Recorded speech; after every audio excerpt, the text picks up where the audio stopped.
cheek as he continued to rail at me about all the ways I'd failed him as a wife. I prayed Eirik would not come in and see us. I knew he would be listening. How naive I'd been, to think marrying Anders might be the start of a new life for me.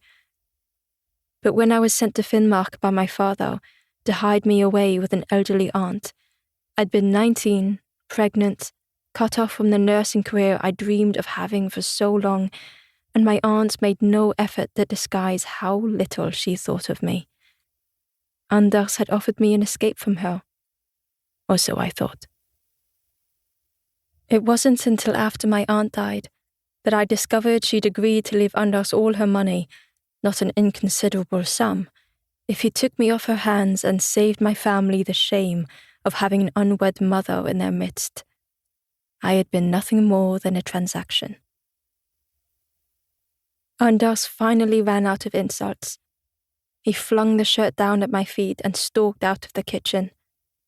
I slid down against the wall, my arms hugged around my knees, trembling as I listened to him storming around the house that had once been his mother's, and where he had brought me to live after we were married, a narrow, semi-detached dwelling up on the hill called the Haugen, with dark, oppressive rooms and heavy, old-fashioned furniture that took hours to clean and dust. Only once the front door had slammed behind him did I hear smaller, lighter footsteps coming down the stairs. Quickly I stood, smoothing my skirt and snatching the shirt off the floor.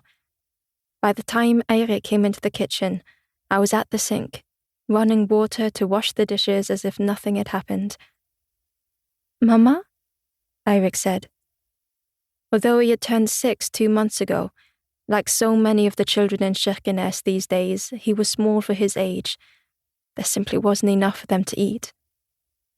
Breakfast that morning had been half a piece of bread each, with a smear of unsweetened jam, and even Anders's barely concealed rage at this meagre fare could not make our food ration stretch any further.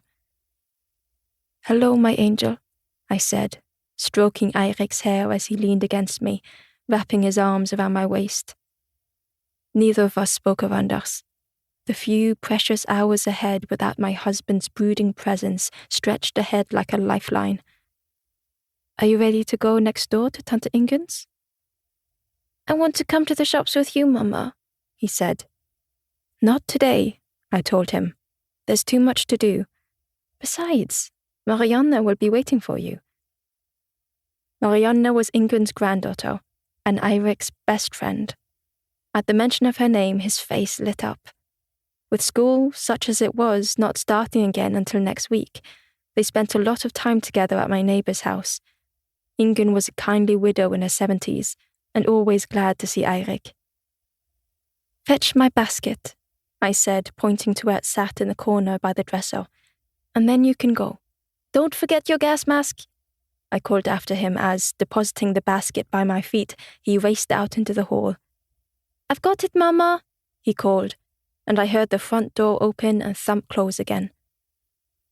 I let out a breath I didn't realize I'd been holding, and quickly finished the dishes. Then I lifted my basket onto the table and, glancing behind me at the door to make sure Eirik had really left, lifted the cloth folded neatly inside. Underneath was a false bottom, and underneath that was the small bundle of messages I had collected from Mette Simonsen at the telegraph station last night.